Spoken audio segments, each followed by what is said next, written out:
Welcome back to Invest in Square Feet. I'm your host, Matt Shields, and today we're bringing the heat with a no BS episode for everyone deep in the real estate game. Our guest, Michael Parrott, didn't just tweak his business, he overhauled it, and the payoff was game-changing. Professionally, personally, this guy's on fire. He's going to break down how getting laser-focused on documenting core processes became his secret weapon. If you're tired of spinning your wheels and ready to streamline your operation while still having a life, this one's for you. Let's get to it. So I was with my dad. He certainly is a workaholic, but in the best way. To this day, his schedule will probably never change until the day he dies. And that's that he wakes up at 5:45. He gets ready, does his thing, heads and gets his cup of coffee, which is one of three in his probably 48-ounce Yeti cup that he drinks it out of in the day. And then he's at work from 7 to minimal 3 or 4 o'clock in the evening.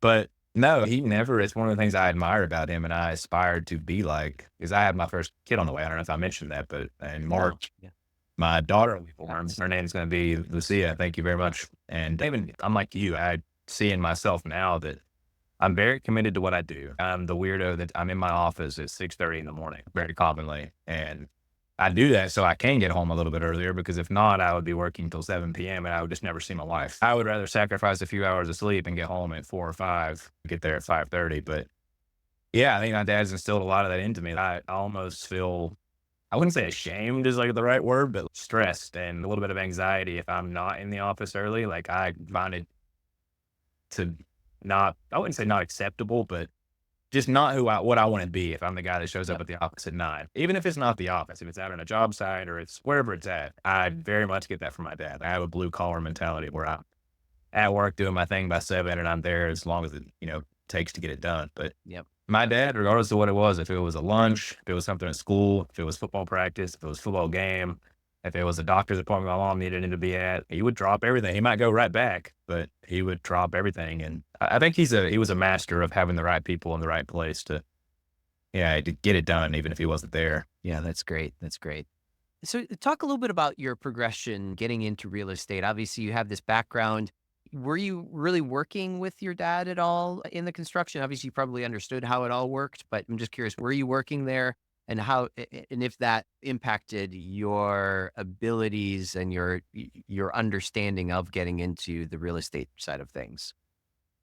To be honest, and I worked for my dad from a very young age. I don't even know what year to pinpoint it to, but I was probably like 8 years old or so when I started going and working with my dad. And very much in middle school, it would become like an every summer. I would work every day from 6 or 7 in the morning. Then I'd go to football practice basically, and that would be the end of my day. So football would be at 2 or 3 in the afternoon, and then I'd be done. But I can't say that a lot of the skills that I learned doing that, I've certainly acquired a lot of hands-on skills, and I can do a lot of things on a construction site. But I wasn't the one that had that knack in the family. My younger brother can work circles around me, and that's just because that's his thing. He's the blue collar guy in the family. He's very technically sound.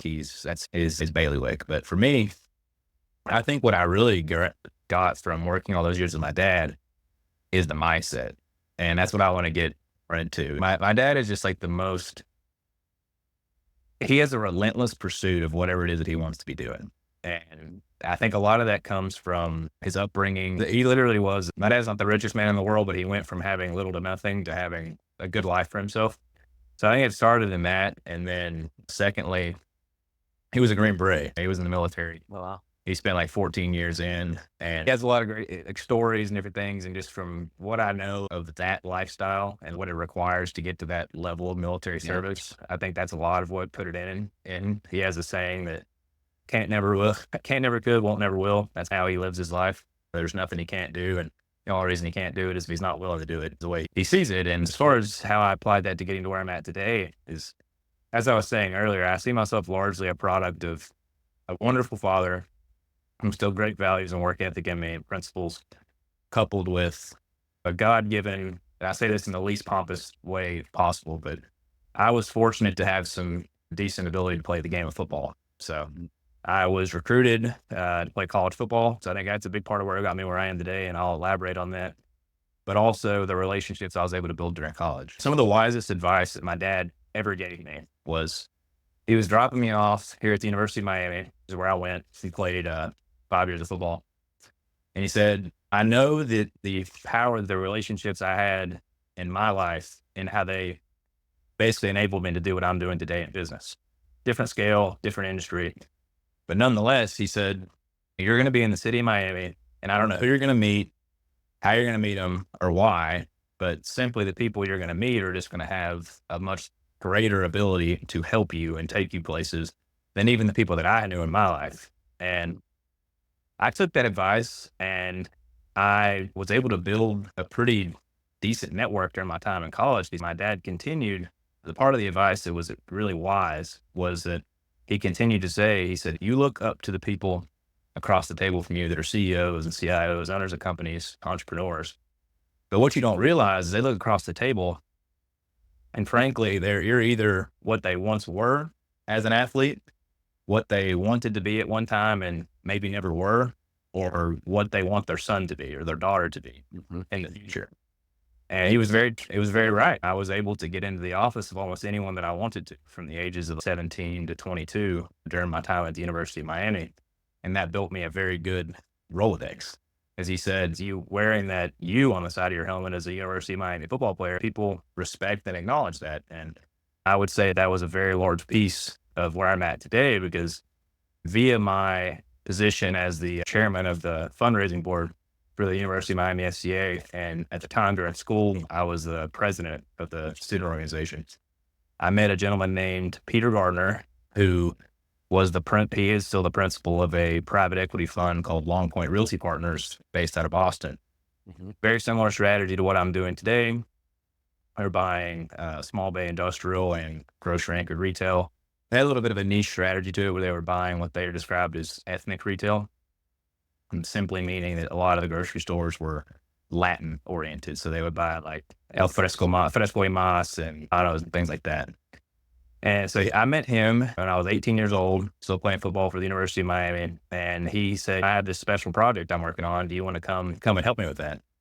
And this special project really was nothing more than sourcing industrial acquisitions for the fund. And at 17, I knew they wanted basically a rectangular box made out of tilt-up construction.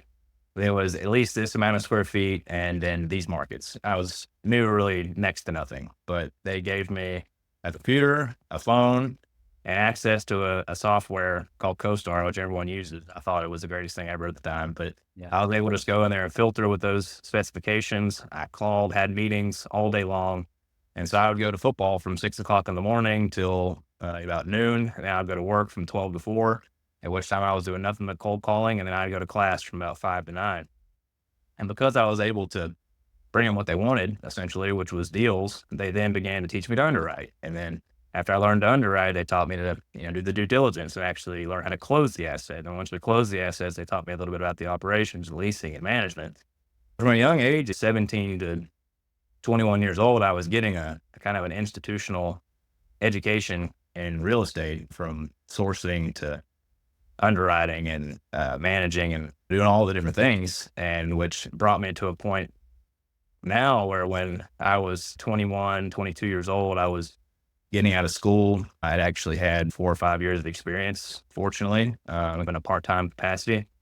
I got to a point with the company that I was at where it was a very great opportunity, but at the same time, it was a larger company, a lot more infrastructure in place. It was a very defined path. You went from analyst to, analyst 2, and then associate, senior associate. At some point down the road, you may end up a VP, but a very structured path. And that wasn't the path that I was looking to go.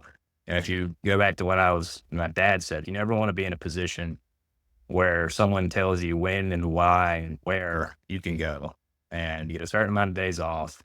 Your salary and the money you make is capped. You don't want to be in that position. And that was sort of the road I was headed down. A very respectable firm. I was learning a lot. I was around a lot of great people, but it was a very defined path, and you weren't at liberty to determine your earning cap and the hours at which you work. And it wasn't what I was looking to do. As fate would have it, I was speaking at University of Miami SCA fundraiser.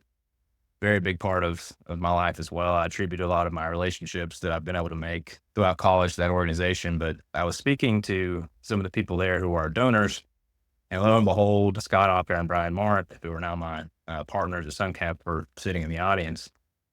And they, without knowing me whatsoever, essentially offered me a job to, they needed someone to spur their acquisitions activity.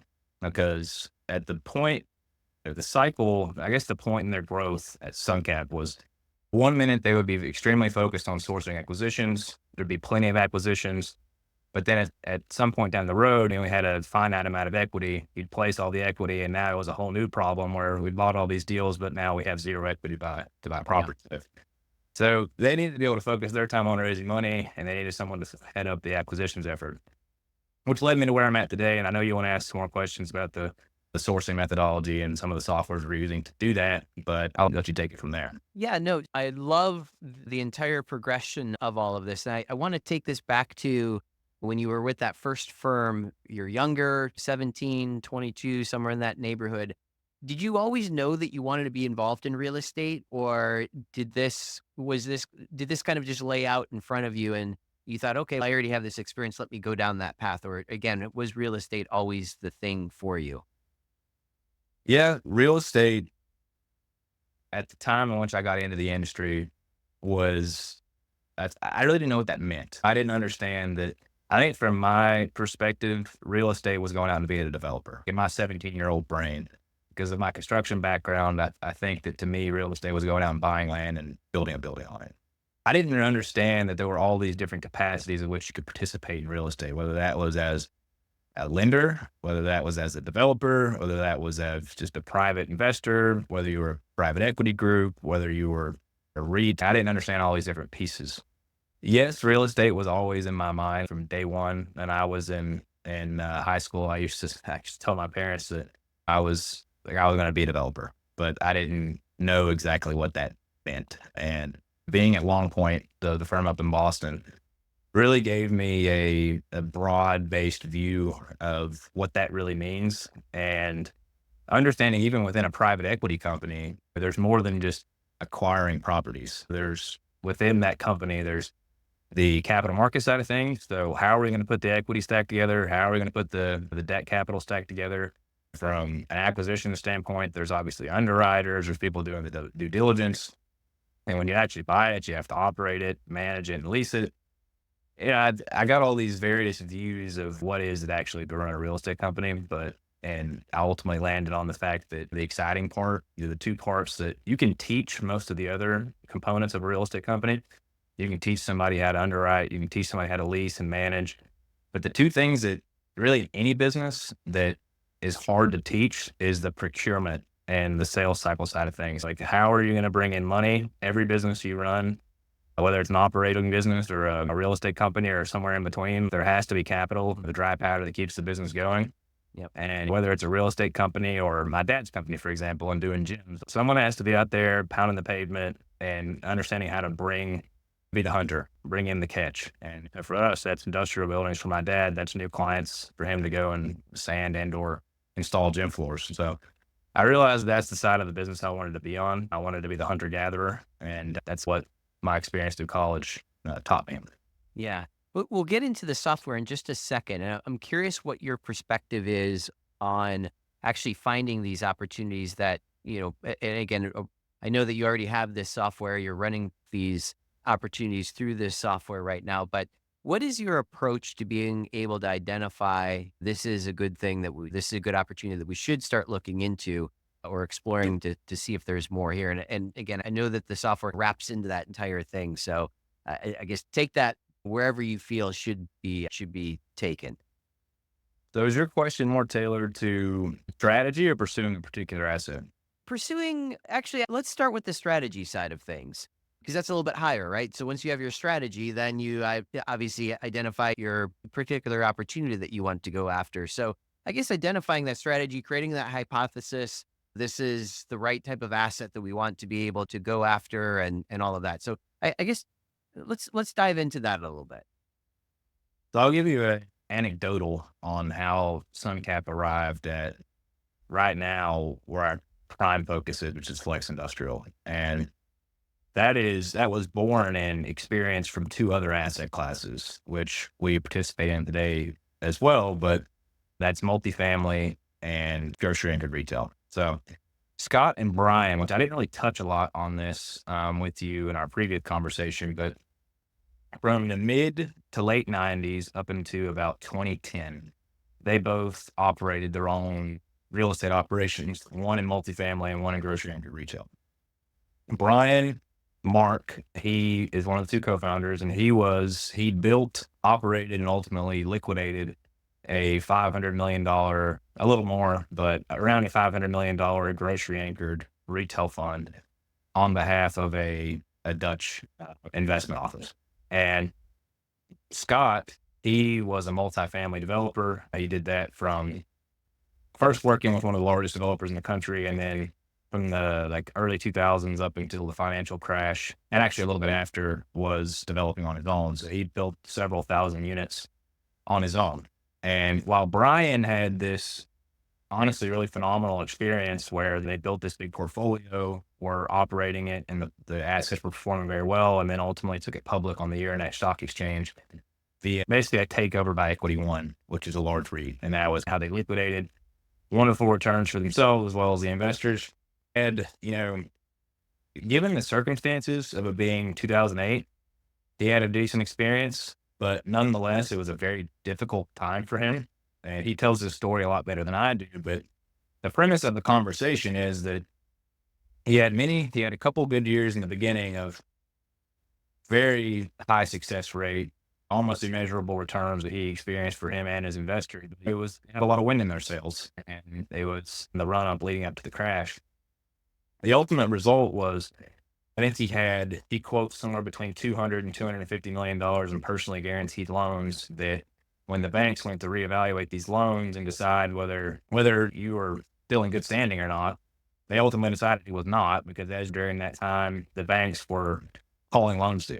And so what he experienced was he spent 4 years of his life. It wasn't that his projects were bad projects. It wasn't that the assets were bad assets. It wasn't that it was bad capital. It wasn't that it was bad strategy, not bad markets. It was none of those things. It was just the fact that he was beholding to a financial institution that at any given time can say, you are no longer meeting our metrics. And now, not that he wasn't paying his bills, it's simply that by their standards, the loan to value metrics weren't sufficed. And he spent 4 years of his life basically just working to pay off the banks, return capital as investors. And actually, fortunately, he made a few dollars for his investors, which, given the circumstances, was a wonderful outcome compared to what happened for a lot of his peers. They sat and they compared one another's experiences, and they said, we want to, completely reinvent ourselves and reverse engineer what we're going to do from this day forward. And the things that they really appreciated about retail, particularly the strip retail component of the grocery anchor strategy, was that you had triple net leases and that you had a high diversification of risk associated in any given tenant.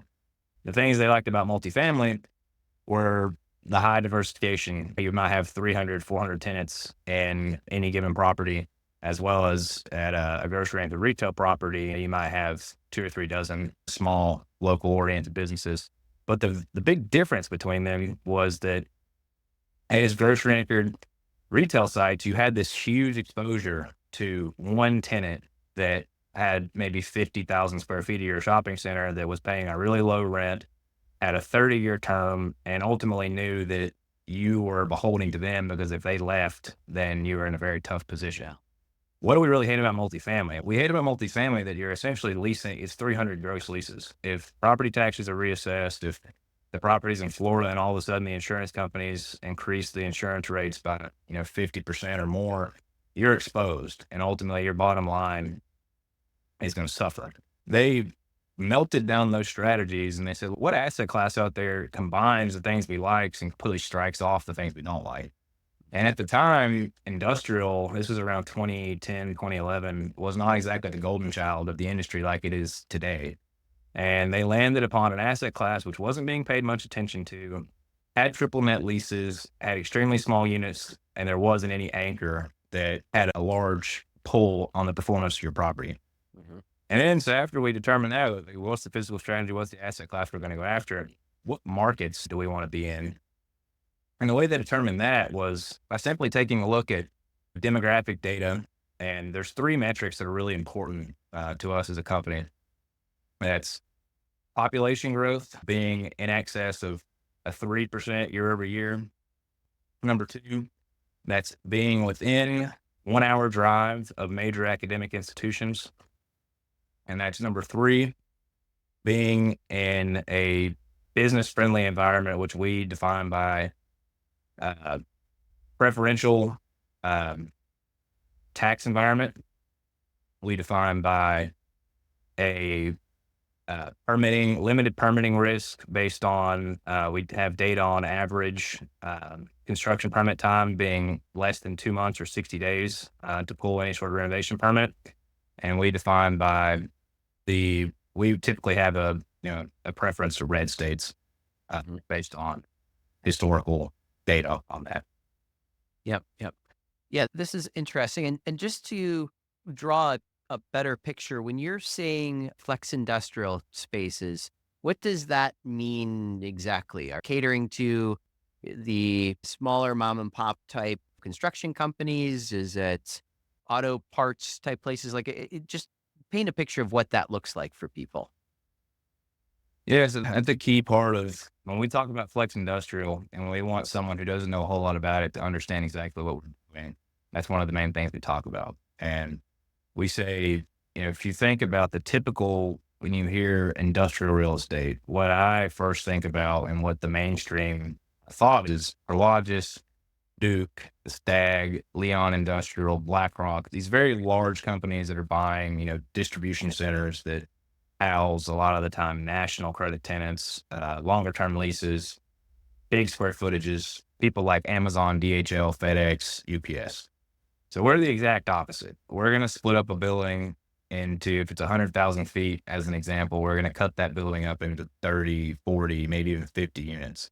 Wow. And we're servicing anyone from a company that just became successful enough to leave their garage to the company that's been maybe in business for 7 to 10 years and considering whether or not it's a good decision to rent or just go buy their own property.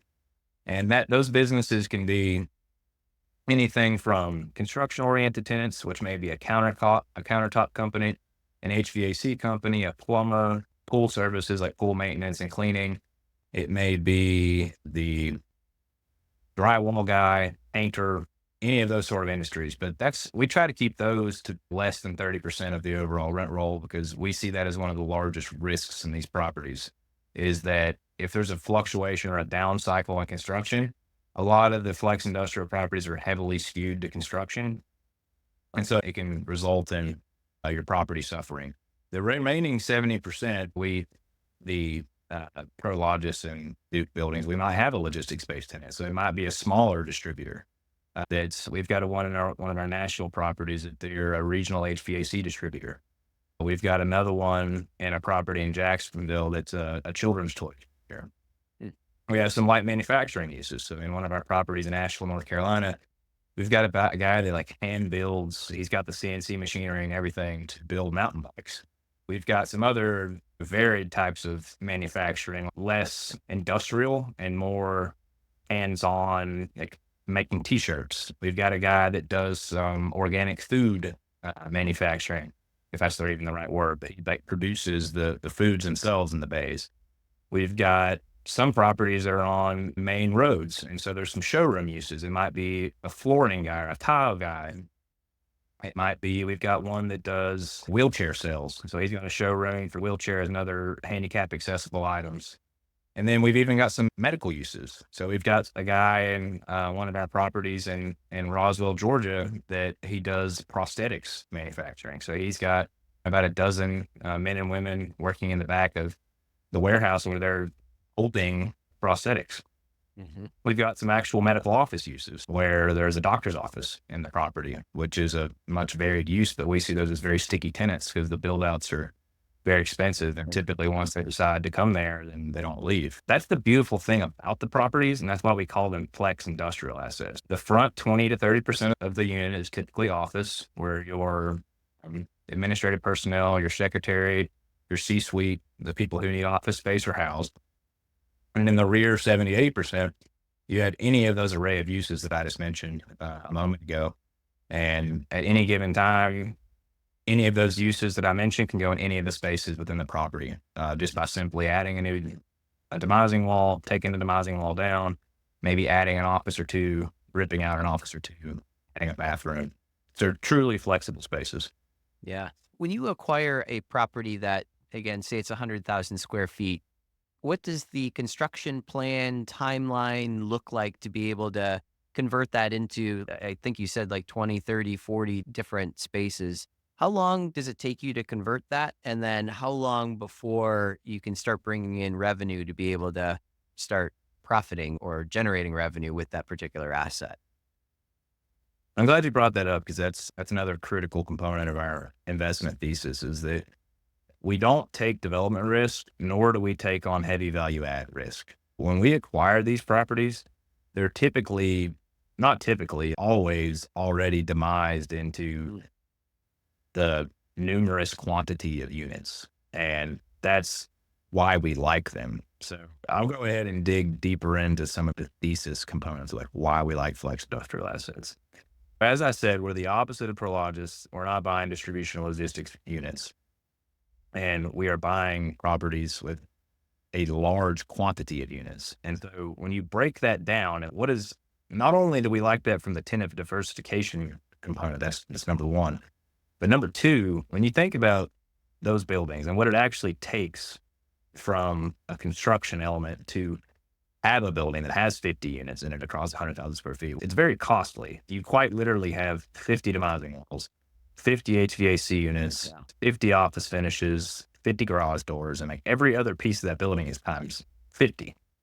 So the number two reason we like it, it's extremely important, is it's costly to build and no one's building them because of it. And that's not me just saying that. Like, we've done case studies on what would it actually take to replicate some of the properties we own. So we have a building in Nashville, Tennessee called Jackson Business Park. It's 50,000 square feet, 47,000 to be exact, but we'll call it 50. It's got king suites. The units are a little bit larger, around 7,500 each. And we took a piece of land that was less than a half a mile away. It was available for sale. And we said, okay, this piece of land, how much does it represent on a per square foot basis if we put the exact same size building? It was a similar size land. It could accommodate a space size building. Just the land is $50 a foot on buildable area. Mm-hmm. Then we took a local general contractor's opinion on what it would cost for the shell. Just the shell of the building will cost us another $140 a square foot. And this is tilt up concrete wall construction or brick and block construction, one or the other. High quality materials at minimum of 20-foot clear height. And he said, that'd be another $140 a square foot. Now you're at $190. Okay, now what's it going to take me to build out the interior of the units? He was saying if you do a minimal office finish, very basic, you're looking at a minimum of $40 a square foot. Now you're at $230 a square foot. Then you've got your soft costs, which are going to be about 20% of hard costs. So now you're looking at about another $30 a foot. So now you're at $230. And then you've got your financing carry costs. So you're all in for a minimum of $250 a square foot. Mm-hmm. What can I rent this building for now? We pulled comps from CoStar and new properties that are inferior quality, they're metal construction, that do exist in the market. We're earning around $17, between $16 and $17 a square foot. If you just do the basic math on, okay, what's my return going to be at $16 to $17 triple net into $250 a square foot? You're looking at a mid 5% yield on cost. We bought Jackson Business Park for 8.12% going in cap rate. So why, as a developer, would I take the risk associated with development? 24 months to build it. I'm personally signing on a loan. I'm paying interest payments, and then however long it takes to lease it up. So you got to do all these things just to earn a 5.5% yield. The answer is I'm not going to, because I can just go buy the building for an 8% cap rate. And the evidence shows that's exactly what's happening. No one's building them. We indexed every property that exists within our investment criteria in the regions in which we would buy. So Eastern Seaboard and Colorado. The average year of construction is 1987. Okay.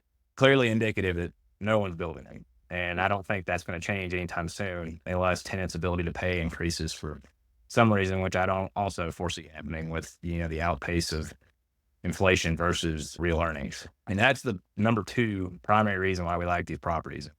Number three is the demand associated with that. Every property we own is at or near 100% occupied with a laundry list of tenants, somewhere between 10 and 40 tenants waiting to take space that we simply can't provide them just because we're full.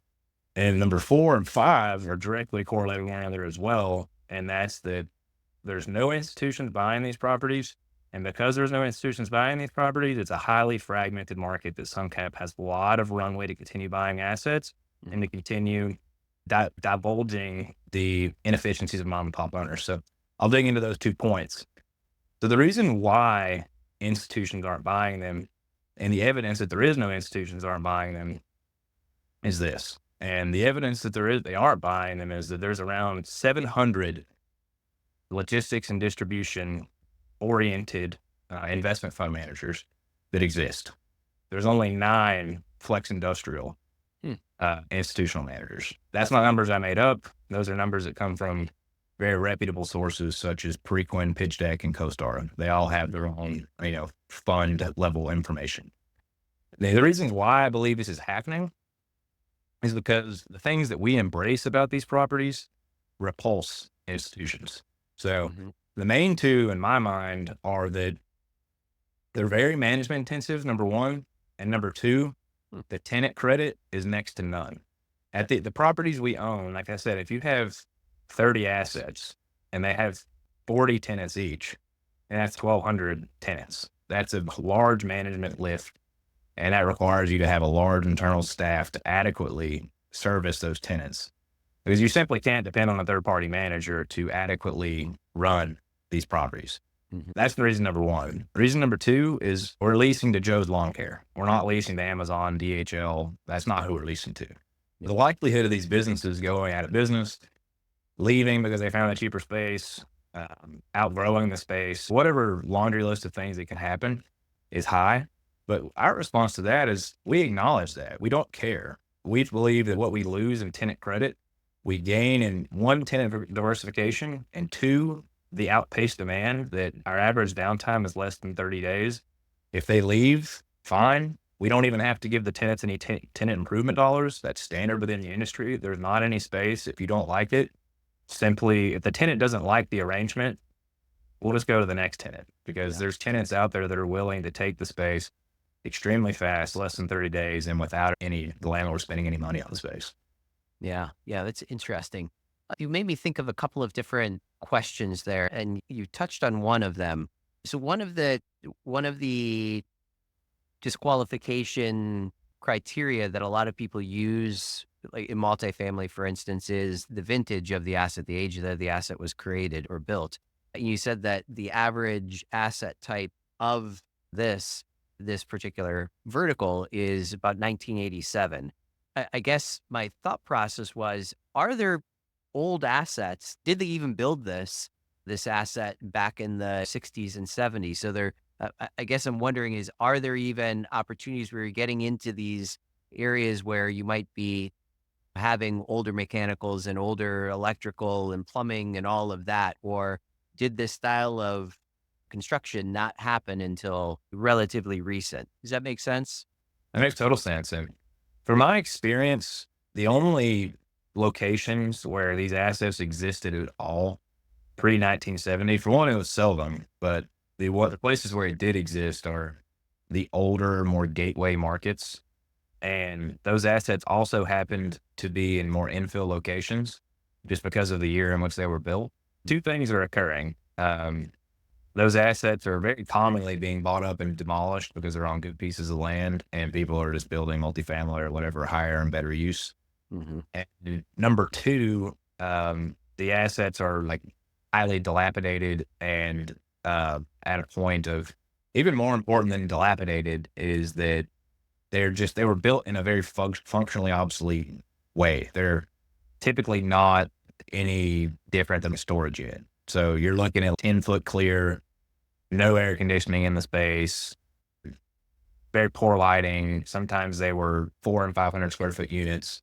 One, they barely exist. Two, they're being torn down. Three, the ones that exist are typically functionally not valuable to the current tenant demand. Yeah, that's interesting. And how many of these, do you have any estimation how many of these types of assets are even out there? Because again, like with multifamily, obviously there's thousands and thousands, hundreds of thousands of apartment buildings. And that's where there's all kinds of developers and sponsors and everyone going after that. With this, obviously, you said that there's not very many people going after this, but there's also a much smaller footprint of these. So I'm just curious what the total addressable market would be for capturing this type of an asset. Do you have any idea what that might look like? I have the answer for the Eastern Seaboard in Colorado, as I track that data. That's what we're buying. So if you talk about properties that don't suffice that requirement of being less than 5,000 square foot units on average, there's around 6,500 properties. So really a pretty small set of properties. Yeah. If you talk about the assets that fit our criteria of being 5,000 square foot units on average or less, there's around 3,800. Wow. Well, and of that, you mentioned earlier, mom and pop type, or maybe this might have been a couple of days ago when we talked, but mom and pop owners typically are the type of people that currently own this. Obviously, that number is probably decreasing as well. But any idea how many mom and pop owners might still be out there that have not made this transition into the newer technologies and property management, asset management type solutions?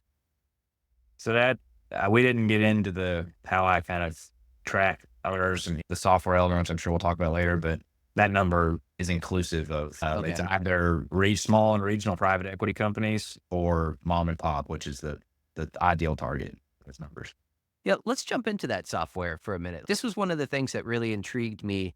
I feel like we've dove in a lot more into the asset type, which is intriguing in its own. But you also have this piece of software that I think you might have created a number of years ago to be able to identify opportunities, and it dovetailed into this company and this asset type. So talk a little bit about what that software looks like, how you guys use it, and what you're benefiting or what you're identifying with it. Yeah, so it's when you call it a software, it's a database really that I have assembled via around 24 sources of data that are not proprietary, but anyone can buy them. They're costly, frankly, but anyone can buy them. And what's proprietary is the aggregation of this information into this database to ultimately produce higher probability leads. And so I'll break that down into the three categories. So there's three types of information. There's property level information, and then there's ownership level information, and then there's capital stack information.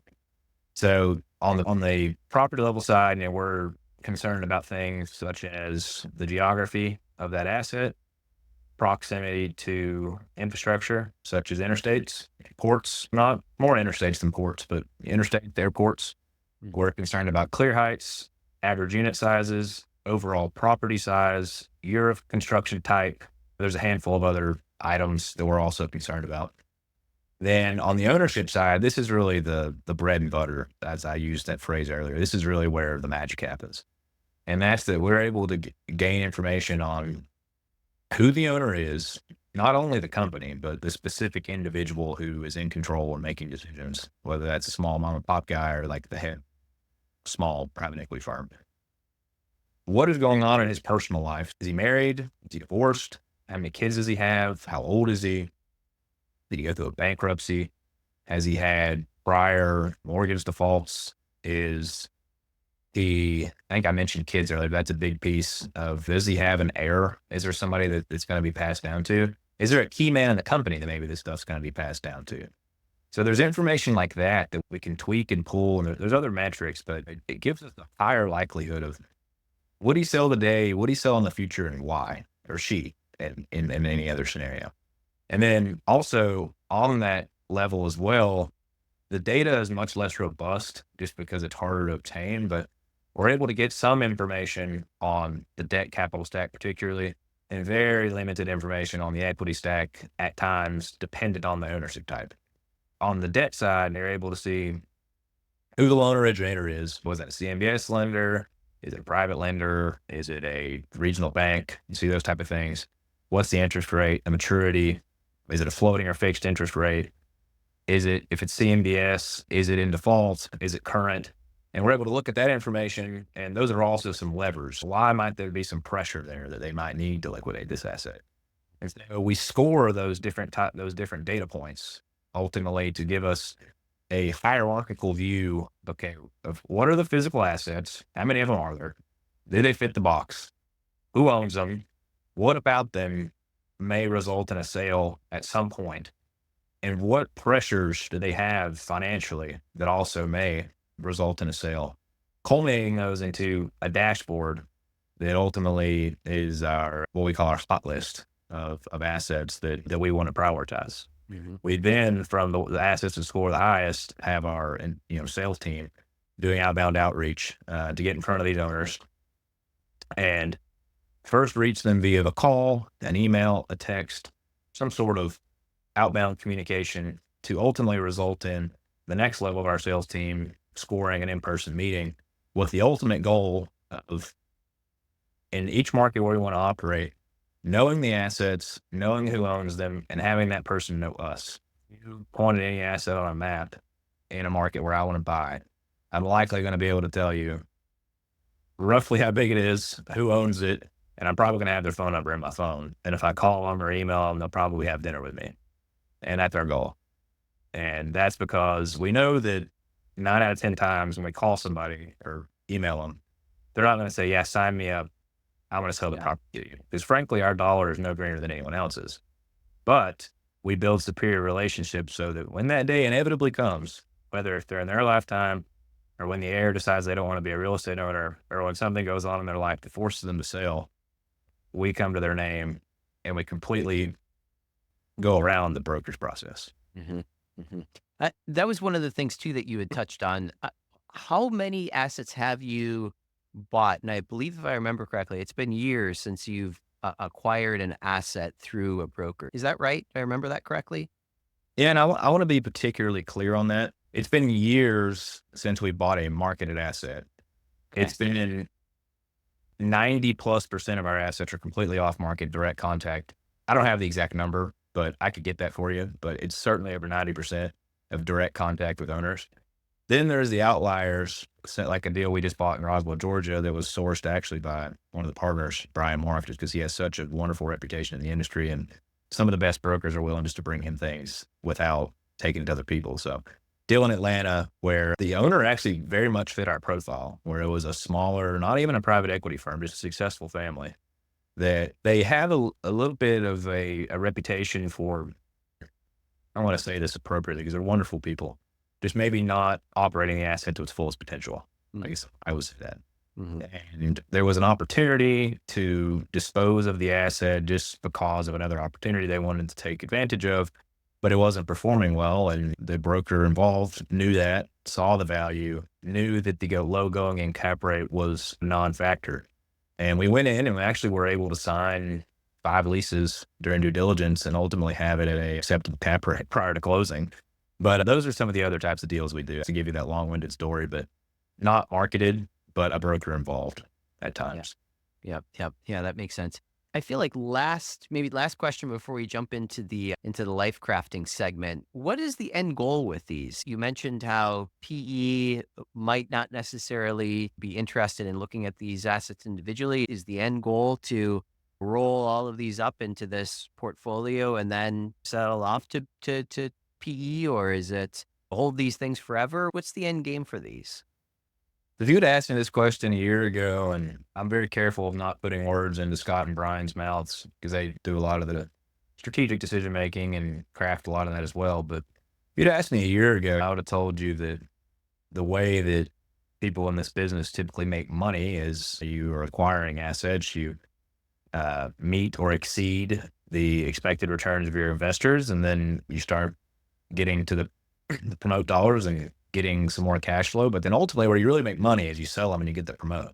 Mm. Scott and Brian, I believe, are at a point in their career where they're certainly not fat and happy per se, but they have realized that yes, you can make some good money buying, operating making more efficient and ultimately disposing of assets, and you get to the promote. But really where the wealth creation is found is in long-term holds of these assets. And not only that, these assets are not easy to acquire. This is every time you acquire an asset, it's a 2 to 4 month process of getting the deal done. And then you've got a 2 to 4 year process of getting the property where you want it to be, ultimately to only sell the property and then be back on the hamster wheel trying to do it again. Yeah. We're no longer interested in doing that. So the ultimate game, we look at our portfolio, we love every single asset in it. We wouldn't have bought it if we didn't love it to begin with. And we certainly love it more now that it's stabilized and operating, performing so well. So our current thinking and where we're headed as a company is to go to an evergreen structure that's fed by our value add fund. So once we go in and acquire assets that maybe need some elbow grease, that need to be enhanced, and once we do that, not continuing just to run that hamster wheel, like I said, but rather selling that asset to the evergreen fund as a perpetual hold with liquidity for our investors via quarterly redemptions if they choose to exit. But we would be allowed to sell assets from that fund as opportunistically if that makes sense, or maybe if we've held it so long that the depreciation benefits are no longer there. But giving ourselves the flexibility to, actually build that long-term wealth by long-term ownership of real estate. Yeah, that's interesting. And I imagine with this asset class, it's again, the mechanicals and all of that are less than a multifamily, and probably even just from an update and improvement standpoint, the renovation requirements and necessity is probably less than what you're looking at again with an apartment building or something like that. Would that be accurate, would you say? Yeah, that's a very fair statement in the sense that our leases typically stipulate our SunCap standard template that we're responsible for structural, roof, and common area lighting and other various things like that. But HVAC excuse me, I actually misspoke. We are not responsible for, let me rephrase. We are responsible for only roof, structure, and HVAC. All HVAC only to the extent that it is an issue that uh, is above a certain amount. Typically that threshold is $5,000. The tenants are responsible for everything within their suite, all of their upfit. They're responsible for all HVAC maintenance, beneath $5,000. There's typically not anything that the landlord has to do unless the roof's falling in or leaking, the building's falling down or settling for some reason, or the HVAC just completely crapped out, which, typically doesn't happen. Yep. Yep. No, that makes sense. Yeah. Let's shift over now. Actually, no, one last question. The investor profile that would be interested in the evergreen fund type opportunity, what does that look like? Is this, I'm assuming these are people that want to be able to put their money to work and not have to worry about reinvesting it in some other asset class every 5 years, or I should say reinvesting it into a different asset because that business plan was only a 5-year hold. So just talk a little bit about the type of investor that might be interested in a flex industrial evergreen type fund opportunity. The type of investors that want to generally invest in any of our platforms, but particularly the evergreen fund, I would categorize it by two broad-based groups. One of them is a much smaller group, but family offices who, in both groups, already have created their wealth. So it's either the family office that has a large amount of money that their main focus is to preserve that capital for future generations and earn a modest return on it with very limited capital risk of capital loss. That's number one.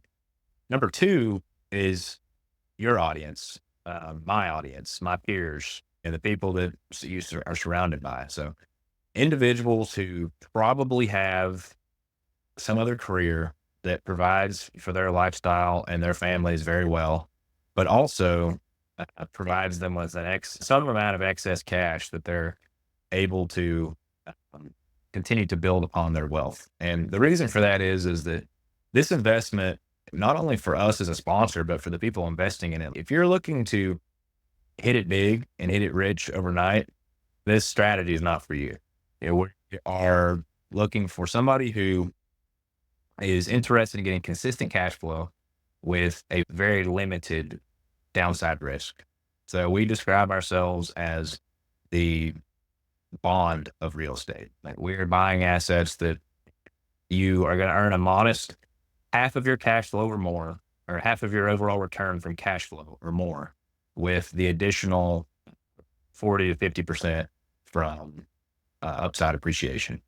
And that's the person who wants to invest with us. Someone who's looking for a modest return, very low risk, with a very acceptable, but not knocking out of the park total return. What that looks like typically is an 8% annual dividend that's paid and 2% dividends quarterly.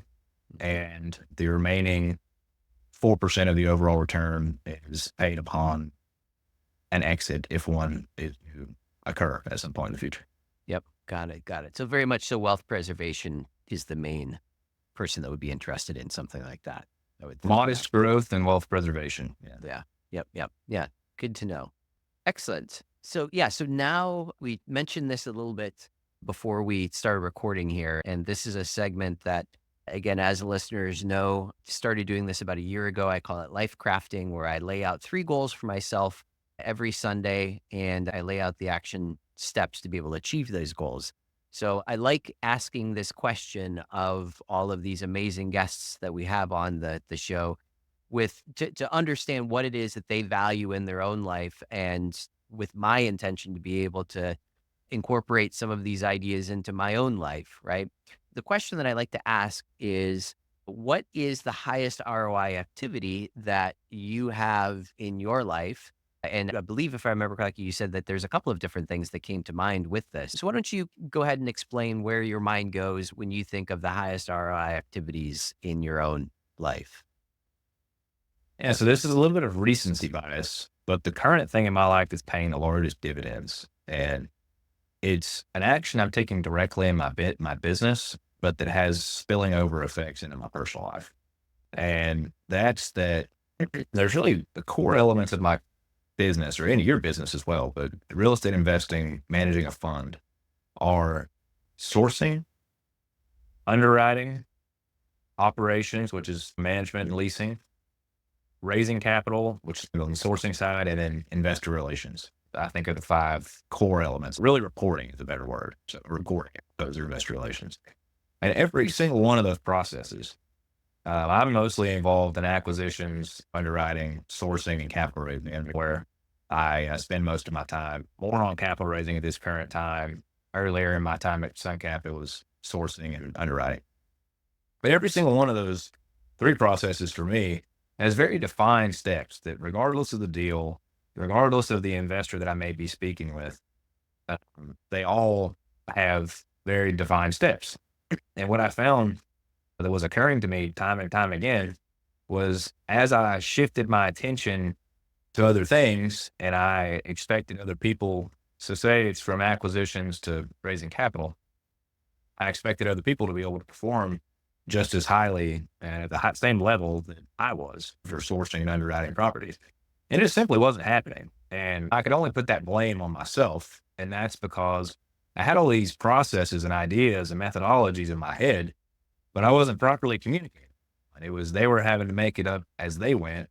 The same way all the trouble and pain and repeated processes and beating your head against the wall that I went through to craft those processes, they were having through the same thing, because I was expecting them just to remember it after I told it to them. The highest return on investment that I'm getting in anything right now is being able to take those processes and procedures and put them into a compilation of words, pictures, and diagrams. And really getting it down to the point where the person reading it might think, does this guy think I'm just dumb? Does he think I know nothing about this industry? And the point in doing that is that I want to be able to hand it to someone who doesn't know anything about the industry, but they could bring me back a solid underwriting. They could tell me exactly the methodology of how do I begin to find a property that may be, eligible for acquisition. And they'll tell me just by reading that document. How do I pitch an investor? What am I going to tell them? Why is what we're doing any better than what anybody else is doing? Why does someone care?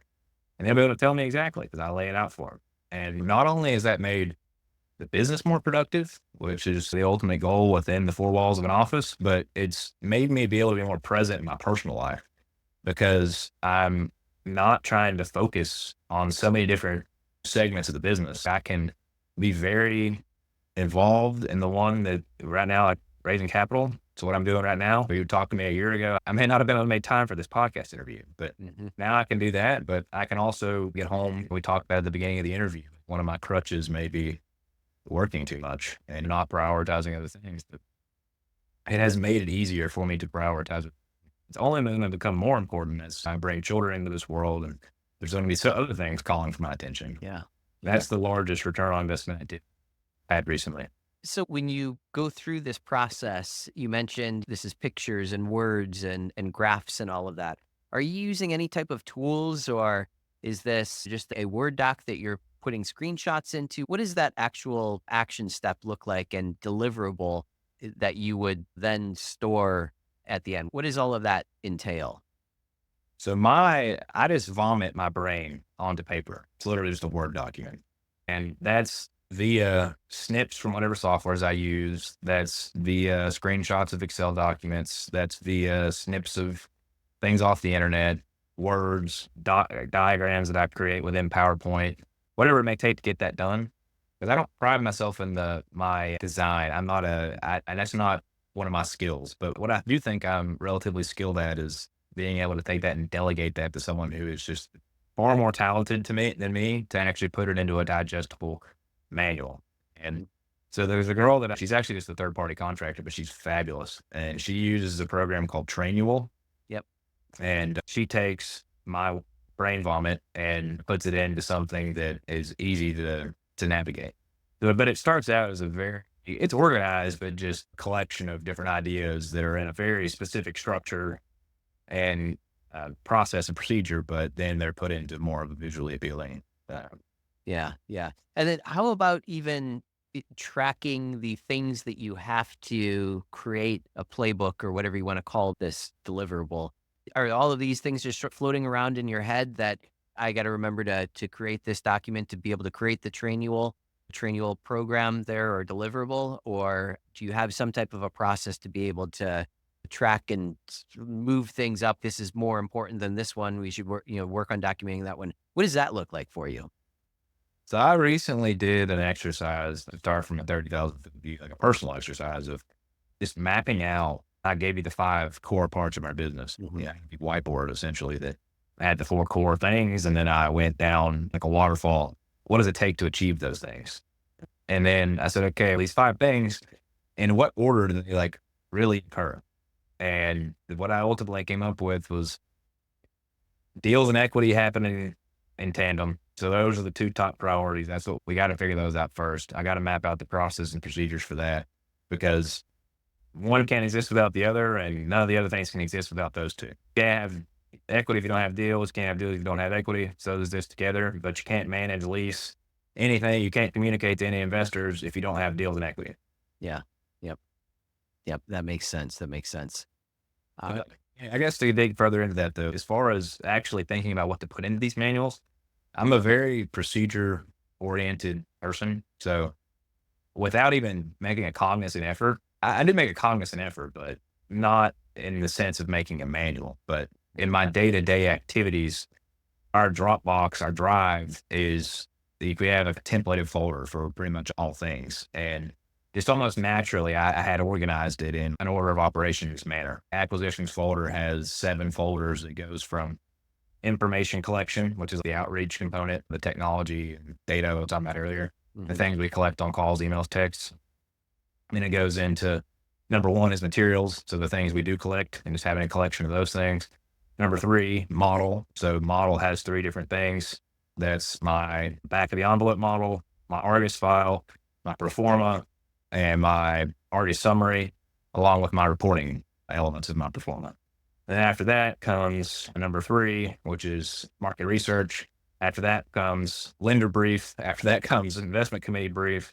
After that comes number 6, which is due diligence folder. After that comes my investor brief. It's already laid out there. After that comes closing file.